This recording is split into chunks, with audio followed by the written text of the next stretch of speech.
नमस्कार, मैं हूं आपके साथ कविता थपलियाल। कामकाजी महिलाओं को पीरियड्स के दौरान लीव मिलनी चाहिए या नहीं, इस पर विवाद भी होता है और बहस भी।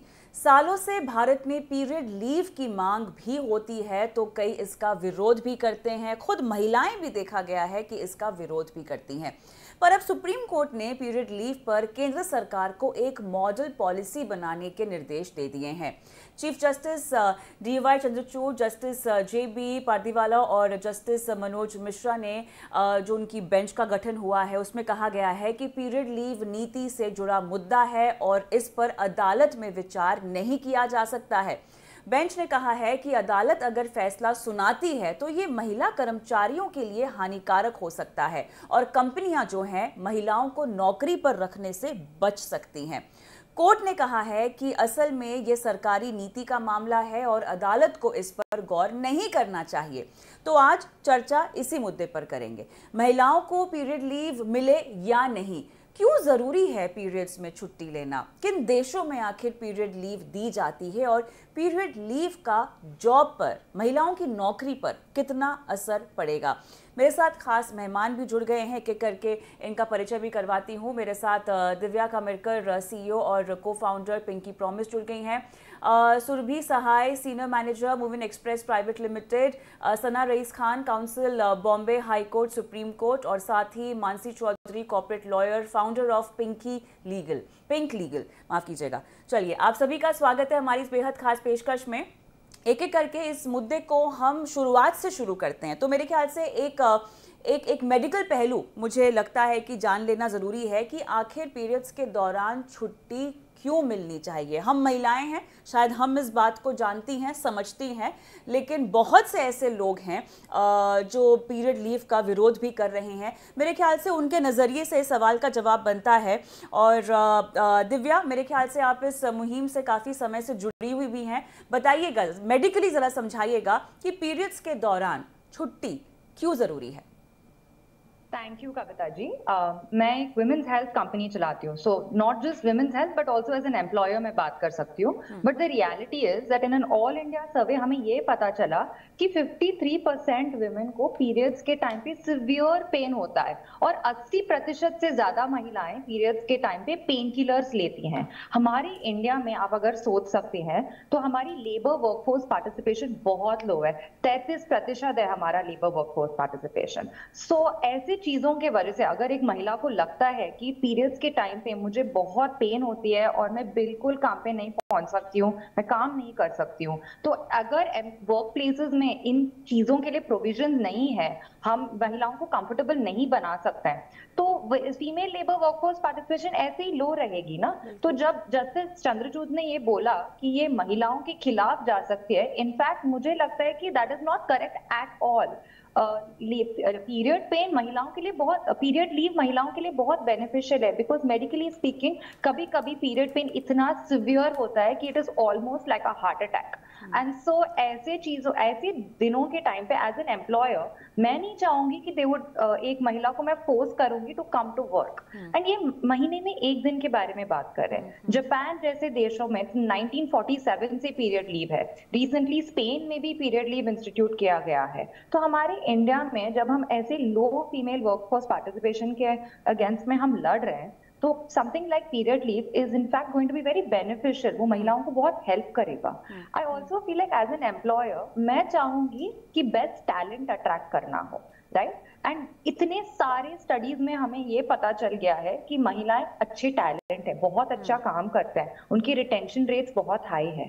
तो अगर मैं किसी को अट्रैक्ट करना चाहूंगी who is the best as the lot, तो मैं ये चाहूंगी कि मेरे पॉलिसीज भी सबसे बेस्ट हो। And so therefore period leave is very important. और पीरियड पेन इज बहुत लेजिटिमेट है, लोग उसको normal, is a very woman thing, it's okay, आप उसके साथ डील कीजिए, that is not correct at all. Period pain बहुत ज्यादा डिबिलिटेटिंग हो सकता है बहुत महिलाओं के लिए, वो अपने बेड पे लेटी रहती है एक दिन के लिए, बट दैट्स ओके। हम एक दिन के बारे में बात करें, बाकी सारे 29 डेज वो आपके लिए इतना ज्यादा काम करेगी और आपको इतना ज्यादा आपकी कंपनी को मदद करेगी।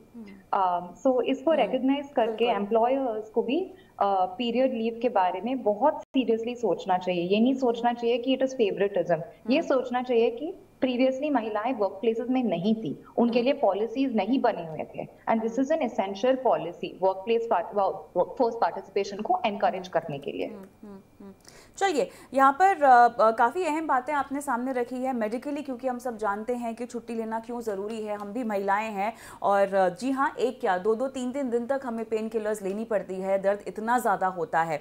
लेकिन थोड़ा सा सुप्रीम कोर्ट का पहलू भी हम यहाँ समझना चाहेंगे। सना, आप ही के पास आऊँगी इसके लिए, क्योंकि हालांकि सुप्रीम कोर्ट ने इस बात को समझा है कि पीरियड लीव शायद होनी चाहिए, आप बेहतर समझा पाएंगी, लेकिन साथ ही जो एरियाज, जो कंसर्न्स हम खड़ा कर रहे हैं, क्योंकि महिलाओं की वर्कफोर्स में भागीदारी हमें बढ़ानी है और इसीलिए ऐसा माहौल बनाना बहुत ज़रूरी है जहां पर वो आसानी से भागीदारी उनकी बढ़े भी और साथ ही वो कंफर्टेबल भी महसूस हो। मेरे ख्याल से पीरियड लीव शायद एक शुरुआत है। ऐसी बहुत सारी चीज़ें हैं, ऐसी बहुत सारी बातें हैं जो शायद हमें इस वर्कफोर्स को बढ़ाने के लिए, इस जेंडर के वर्कफोर्स में बढ़ने के लिए आगे चलकर काम करना होगा। लेकिन सना, सुप्रीम कोर्ट की जो टिप्पणी है उस पर आप समझाइएगा, उन्होंने क्लियरली क्या कहा है?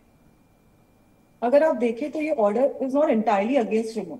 हाँ। ये कहीं ना कहीं विमेन के हक में भी जा रहा है, बिकॉज ऐसे अगर हम सुप्रीम कोर्ट का ऑर्डर देखें तो उसमें क्लियरली मेंशन्ड है कि ये कल को employers will of course be might get dissuaded also by hiring women in their workplace. तो ये कहीं ना कहीं उनके अगेंस्ट जा सकता है। अगर आप ऐसे डिफरेंशिएशन क्रिएट हो गया कि हाँ ठीक है, इनको वर्क लीव दी जा सकती है, तो क्या हो जाएगा कि फिर 7 डेज 5 डेज का वर्क लीव होगा। उस चीज को अपहोल्ड करके, उस चीज को मद्देनजर रख के ये ऑर्डर पास किया गया है, जो मेरे हिसाब से बिल्कुल सही ऑर्डर है, बिकॉज जेंडर इक्वालिटी भी होनी जरूरी है वर्क प्लेस पे, टू अवॉइड एनी बायस और एनी डिसएडवांटेज या कोई स्टीरियोटाइप या कोई स्टिग्मा अटैच ना हो tomorrow while hiring women in workplace, because we are equally competent, we are equally strong in all arenas. So tomorrow, just creating some sort of differentiation on the basis of this could actually go against women while hiring them, और एक stereotype बन सकता है about women's capabilities, in my opinion. तो ये एक बहुत ही balanced order है जो balance create करता है between workplace equity, between legal considerations, and also between, of course, health advocacy.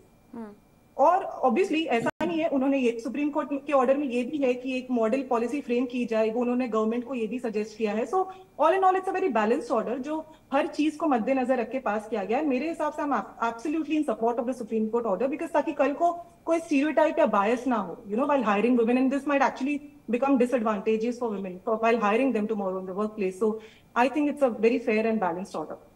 तो केवल यहाँ पर एक स्टिग्मा की बात नहीं हो रही है असुर भी, क्या हमें इन सब मामलों में सेंसिटाइज होने की ज़रूरत भी नहीं है? एक समाज के रूप में अगर हम देखें, ये बात सही है कि एक स्टीरियोटाइप बन जाएगा। हम यहाँ पर वर्क इक्वालिटी की बात करते हैं, तमाम तरह की चीज़ों की मांग होती है, इक्वल पे की मांग होती है महिलाओं की तरफ से, लेकिन क्या इस तरह के मुद्दे को लेकर एज ए सोसाइटी हमें थोड़ा सा सेंसिटिव होने की ज़रूरत है, समझने की ज़रूरत है? सुरभि? ओके, सो यस कविता, जब हम ये बात करते हैं सोसाइटी में या कंपनीज में, कॉर्पोरेट्स में, कि इक्वालिटी और इक्विटी, जब हम कहते हैं कि men are equal to women or women are equal to men, somewhere I disagree with it, because जो women हैं वो बायोलॉजिकली डिफरेंट हैं, and I think we should be proud of what we are, what our bodies are, और हमें इस situation में हमें main के साथ कंपेयर और कम्पीट करने की जरूरत भी नहीं है, राइट? मेन अपने स्टैंडर्ड्स में परफेक्ट हो सकते हैं, विमेन अपने स्टैंडर्ड्स में परफेक्ट हो सकती हैं, but biologically we are different, और हमें इस चीज को एक्सेप्ट करना चाहिए। जैसे कि हमें मिटर्निटी लीव हम देते हैं अपने विमेन फोक को, जो कि एक पॉलिसी है, जो एक्ट है, तो why not period leaves? And अगर ये हमारा बायोलॉजिकल प्रोसेस है, जिसमें दिव्या ने बिल्कुल सही बोला कि women they undergo a lot of pain, blood loss, a lot of times nausea, vomiting sensation होता है, stress levels और anxiety इतने high होते हैं because of the hormonal changes in the body, जिसकी वजह से कई बार women में suicidal tendencies भी हो सकती हैं. So क्या हम इनकी biological process को respect करते हुए we cannot offer, मतलब हम अपने companies में, corporates में इस तरह का sensitization करें. सो पॉलिसी बाद में आएगी, अगर हम पहले एक सेंसिटाइजेशन करें, एडुकेट करें अपने सिर्फ विमेन फोक को नहीं बट मेन फोक को भी. जब हम बोलते हैं equality and equity, then both of them need to understand vulnerabilities of each other. Women has to understand कि men क्या फेस करते हैं. कई बार होता है, हम बोलते हैं कि विमेन रो सकती हैं बट आदमी नहीं रो सकते हैं. क्यों? ये हमने अपने मन में धारणा बना रखी है, right? These are the perceptions. Similarly women के लिए मैटरनिटी लीव पे जाएगी. As HR, I know there are lot of hiring managers when they are doing taking the recruitments या CVs देखते हैं, विमेन अच्छा अभी शादी हुई है, पहला दिमाग में क्या आता है? ओहो, अब फिर कुछ टाइम बाद वो मैटरनिटी लीव पे भी जाएगी. But why not? Natural process है. I think we should respect it. So policies लाने से पहले, वेदर इट इज वॉलंटरी या इनवॉलंटरी, उससे पहले हमें अपने सोसाइटी में, अपने कॉर्पोरेट्स में एडुकेशन देनी पड़ेगी, सेंसिटाइज करना पड़ेगा एक दूसरे के लिए, टू रिस्पेक्ट ईच अदर. जो हमारी प्रॉब्लम्स हैं, जो हमारे हाइलाइट्स या लोलाइट्स हैं, I think each gender needs to be sensitive and aware about each other. And शायद वहीं जाके हम एक दूसरे के बारे में सोच पाएंगे. और वो जो एक ये धारणा है कि ये हमारे विमेन फोक के रिक्रूटमेंट में हैम्पर करेगा, आई थिंक वहां जाके हम उसको रोक पाएंगे, कर्ब कर पाएंगे उस सिचुएशन को राइट देयर. बिल्कुल. मेरे ख्याल से यही एक बहुत बड़ा रोड़ा है जो शायद सबसे पहले हमें सुधारना होगा, और उसके लिए अवेयरनेस और कहीं ना कहीं हैंड होल्डिंग खुद कॉर्पोरेट्स को अपने एम्प्लॉयज़ की करनी होगी. मानसी का भी यहाँ पर एक व्यू मैं लेती हूँ इस पर, क्योंकि मानसी बहुत ज़रूरी है हमें. एक तो आप ये बताएं कि ताज़ा स्थिति क्या है. ये तो खैर एक मसला सामने आया है जहाँ पे सुप्रीम कोर्ट ने अपनी बात कही है, लेकिन उसके अलावा कैसे भी कुछ कॉर्पोरेट्स हैं जो ऑलरेडी इस तरह की पॉलिसी इनबिल्ट अपने फाउंडेशन में ला चुके हैं. दिव्या यहाँ पे अपने एंड पे बहुत कोशिश कर रही हैं, आई एम श्योर सुरभि भी कुछ ना कुछ कर ही रही होंगी. लेकिन मुझे ये बताइए कि ओवरऑल ज़मीनी हकीकत में क्या इस मानसिकता में कहीं ना कहीं पीरियड्स लीव को लेकर कॉर्पोरेट्स में किसी भी तरह की चहल पहल है? क्या वो ऐसा मानते हैं, या कोई ऐसी पॉलिसी है जहाँ पर वो छुट्टी देते हैं बाकायदा उनकी कंपनी पॉलिसीज़ के तहत? कॉर्पोरेट्स तो है, हमने भी देखा है न्यूज में कि जैसे बड़े MNCs हैं या बड़े कंपनीज है, से जोमैटो या फिर अदर कंपनीज, वो उन्होंने पीरियड लीव इंट्रोड्यूस करके एक अच्छा एग्जाम्पल सेट किया है बाकी कॉर्पोरेट्स के लिए कि आप भी इसे फॉलो कीजिए. लेकिन हम ऑन ग्राउंड रियलिटी देखें तो जोमैटो जैसे जो बड़े कंपनीज है वो काफी कम नंबर में रहते हैं, और ज्यादातर जो ऑर्गेनाइजेशंस है वो medium to small size organisations हैं. और उन्हें ये पॉलिसी इम्प्लीमेंट करने में एक तो उनके पास ये पॉलिसी शायद नहीं होगा, और सेकेंडली उनका जो इनहेरेंट बायस है कि जैसे कि सुरभि जी भी अभी कह रही थी कि कोई महिला अगर इंटरव्यू के लिए जाए तो पहले क्या क्वेश्चन पूछते हैं उन्हें कि आपका शादी का क्या प्लान है, या फिर अगर शादी हुई है तो अरे अभी तो अगर ये प्रेग्नेंट होगी तो ये मैटरनिटी लीव पे जाएंगी. तो ये जो बायस है जिसकी वजह से कॉर्पोरेट सोचते हैं कि नहीं, इससे अच्छा मैं मेल कैंडिडेट को ले लूँ, क्योंकि अगर मैं फीमेल कैंडिडेट को हायर करूँ तो मेरा लॉस होगा क्योंकि वो लीव ले लेंगी. तो नंबर 1 तो ये बायस है. नंबर 2 है कि सिर्फ लॉ पेपर पे होने से कुछ नहीं होता. लॉ का जो मेन पोर्शन है वो है इम्प्लीमेंटेशन और एग्जीक्यूशन. तो अगर सुप्रीम कोर्ट ने ऑर्डर दे भी दिया होता कि ठीक है हर एक महिला को मेंस्ट्रुअल लीव उसका हक है, तो ये पेपर पे ऑर्डर लेके हम क्या करते? जब तक इसके बारे में एक पॉलिसी नहीं बनती, जब तक प्रॉपर एक मैकेनिज्म नहीं बनता कि हर एक कंपनी का क्या कितने लीव्स देने चाहिए, फिर उन्हें कैसे, मतलब क्या रिड्रेसल मैकेनिज्म है अगर कोई कंपनी ये लीव्स नहीं दे रही है तो महिला कहाँ जाके उसके हक के लिए मांगे। ये सब पॉइंट्स बहुत ही जरूरी है जो भी पॉलिसी मेकर्स हैं उन्हें सोचने चाहिए। इसलिए सुप्रीम कोर्ट ने भी कहा है कि ये एक पॉलिसी डिसीजन है और पूरे स्टेक होल्डर्स को के ओपिनियंस और उनकी एडवाइस लेके ही ये पॉलिसी बनानी चाहिए। क्योंकि ऐसा नहीं होना चाहिए कि हम अपने आप को शाबाशी दे कि इंडिया इतनी तरक्की कर रहा है कि women have menstrual leave, but हम ऑन ग्राउंड देखें तो विमेन को हर एक महीना ये मेंस्ट्रुअल लीव के लिए झगड़ना पड़ रहा है, मिल नहीं रहा है, या फिर कोई पॉलिसी नहीं है, मैकेनिज्म नहीं है जहाँ पे वो जाके इसके लिए पूछ सकती हैं। और इसका हम देखें कंपैरिजन मैटरनिटी लीव के साथ अगर करेंगे तो मैटरनिटी लीव अपने पास 1971 से है, लेकिन फिर भी आज ऐसे ऑर्गेनाइजेशंस हैं जो मैटरनिटी लीव नहीं देते हैं महिलाओं को, डिस्पाइट द फैक्ट दैट कि ये उनका स्टैट्यूटरी राइट है, और ऐसे सोचते हैं कि इससे अच्छा मैं उसको जॉब से पहले से ही निकाल दूं ताकि मुझे इतने महीने के लिए उसका सैलरी नहीं देना पड़ेगा या पेड लीव नहीं देना पड़ेगा।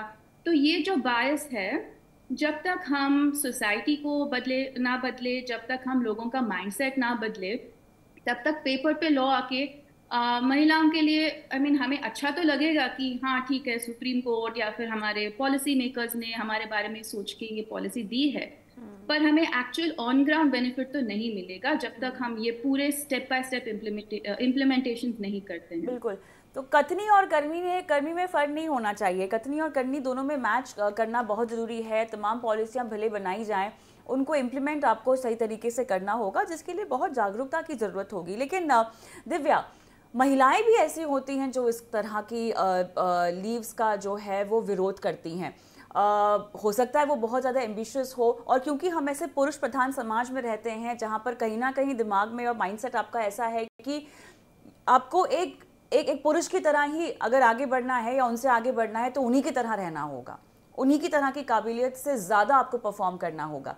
क्या मानसिकता क्या मानसिकता इन महिलाओं के पीछे हो सकती है आपके मुताबिक, जो खुद पीरियड लीव जैसी चीज़ों का विरोध करती हैं? देखिए, मैं समझ सकती हूँ, बहुत बारी महिलाएं इसको विरोध करती है क्योंकि उनको लगता है कि वो तो मेरे अगेंस्ट में जाएगा, लोगों को समझ लगेगा कि मैं कॉम्पिटिटिव नहीं हूँ, मैं एम्बिशियस नहीं हूँ, मैं लैडर क्लाइंब नहीं करना चाहती हूँ और मैं एक्सक्यूजेस के लिए ढूंढ रही हूँ। ये बहुत ज्यादा कॉमन माइंडसेट है जिनमें जो इसका विरोध करते हैं। बट मैंने भी कॉर्पोरेट में 8 साल काम किया है इन सम ऑफ द बेस्ट एमएनसीज, फिर मैंने खुद का कंपनी भी चालू किया है और हम रोज रोज विमेन के हेल्थ इश्यूज को देखते हैं और उनको सपोर्ट करते हैं डॉक्टर्स के सपोर्ट के साथ में। तो इसमें मुझे ये समझ में आया, जैसे सुरभि जी ने बोला कि it is very different, the equality और इक्विटी में बहुत फर्क है। Equality is sameness, equity is fairness. महिलाओं ने हिस्टोरिकली हम कितने डिसएडवांटेज हुए हैं, for us to actually be able to ये कॉर्पोरेट लैडर क्लाइंब करने के लिए हमें लेवल प्लेइंग फील्ड का मतलब ये नहीं है कि एग्जैक्ट सेम हमारे लिए होना चाहिए। लेवल प्लेइंग फील्ड का मतलब ये है कि हमारी में जो डिफरेंसेस है उसको रिकॉग्नाइज करके उन्हें एलिमिनेट करना चाहिए पॉलिसीज के थ्रू, सो दैट हमें फाइटिंग चांस मिलेगा to be right on top with man. जित बड़े बड़े एमएनसीज में जहां पे मैंने काम किया है, एसोसिएट लेवल और लोअर लेवल्स पे बहुत सारी महिलाएं होते हैं, but as we climb up and up and up, partner level पे जब तक हम पहुंचेंगे there is hardly one woman left, and that is because हमें वो लेवल प्लेइंग फील्ड मिलता नहीं है in its true sense to be able to shine. एक मतलब आप सोचोगे प्रेगनेंसी के बारे में, मैटरनिटी लीव के बारे में बहुत ज्यादा डिबेट होता है, राइट? 6 महीने का मैटरनिटी लीव है, आप आपके करियर क्या, इट इज 30 इयर्स का करियर, उसमें 6 महीने का maternity leave should not technically affect you. Similarly period leave 1 दिन का पीरियड लीव है, बट उस 1 दिन के वजह से आप पूरे 1 साल के लिए बहुत ज्यादा प्रोडक्टिव रह सकते हैं। अगर हम ऐसे लॉन्ग टर्म व्यू लेके सोचेंगे तो हमें ये समझ में आता है कि these kind of policies जो women को protect करके enable करता है, it is not against women, it is not to say that महिलाएं competitive नहीं है, it is actually to help them become even more competitive and even more capable in their career. Kindly मैं ये कहना चाहती हूँ कि एटलीस्ट पिंकी प्रॉमिस हम एक स्टार्टअप है, हम एक स्मॉल कंपनी है, हालांकि हमारे पास 100,000 प्लस कस्टमर्स है, बट हम एक स्मॉल कंपनी है। बट इस स्मॉल कंपनी में भी हम लोग पीरियड लीव देते हैं, और मैंने कभी देखा नहीं है कि हमारी बॉटम लाइन इससे अफेक्ट होता है। Like our profits do not get affected by this. In fact employee retention इसकी वजह से बढ़ता है, एम्प्लॉय वेलबींग बढ़ता है, and as a whole we do so much better. अब क्योंकि यहाँ पे सरकार को एक मॉडल पॉलिसी बनाने की बात भी कही गई है और सबके सुझाव भी इसको लेकर मांगे गए हैं, सुरभि, मॉडल पॉलिसी में किन किन बातों का ख्याल रखना चाहिए आपके मुताबिक?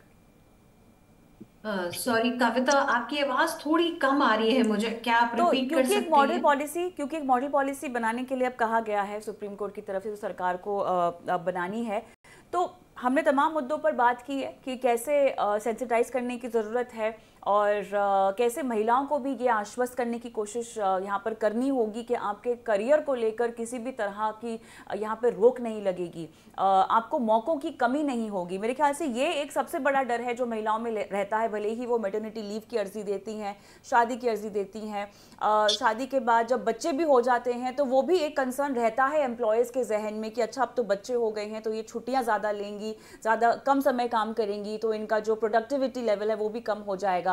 तो तमाम बुनियादी बातें हैं जो मेरे ख्याल से ध्यान में रखनी होंगी जब ये मॉडल पॉलिसी बनेगी। और उससे भी ज़्यादा, अगर किसी भी पॉलिसी को आपने फॉलो नहीं किया है तो उसके लिए दंड भी होना चाहिए, पनिशमेंट भी होनी चाहिए, तब जाके मेरे ख्याल से सख्ती से जो है इसको अपनाया भी जाएगा। बताइए सुरभि, क्या कुछ होना चाहिए?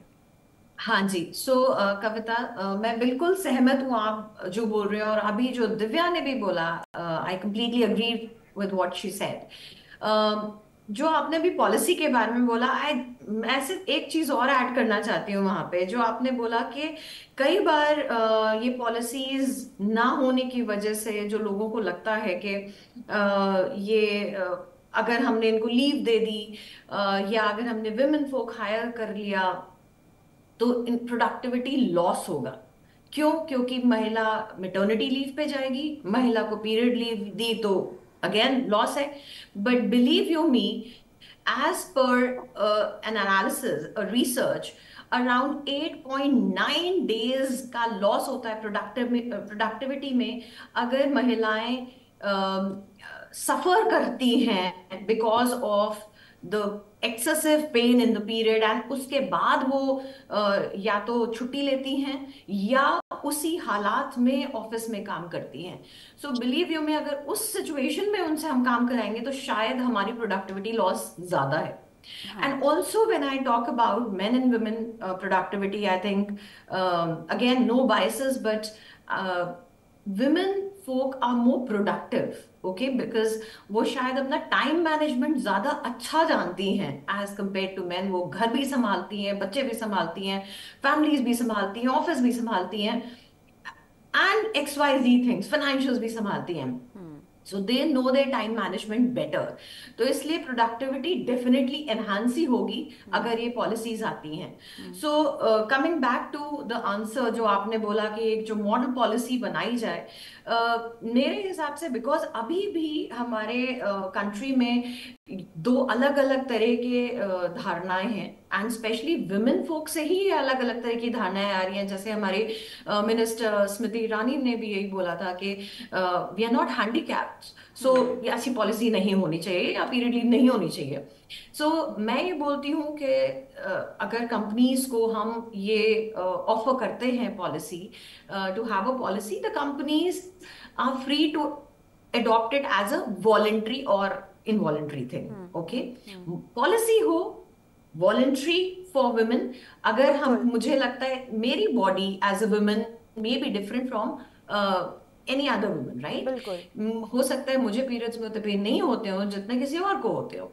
तो ये पूरी तरह एक विमेन के ऊपर वॉलंटरी है उनके लिए कि वो इस लीव को अवेल करना चाहती हैं या नहीं करना चाहती हैं। But as a corporate, as a company, I think ये पॉलिसी होनी चाहिए, एंड और हमें एनकरेज भी करना चाहिए कि अवेल की जाए, मैनेजर सेंसिटाइज हो। साथ ही अपने आप में एक उस उदाहरण और ऐसी मिसाल भी बनानी चाहिए ताकि बाकी कॉर्पोरेट्स और बाकी कंपनियां भी आपसे इंस्पायर हो। लेकिन 100 बात की एक बात, यहाँ पर भले ही नीतियाँ बने और भले ही कॉर्पोरेट्स इसको लागू करने की कोशिश करें ना करें, महिलाओं को भी अपनी समस्या या अपनी परेशानी, अपना दर्द समझकर आवाज़ उठाने की ज़रूरत है।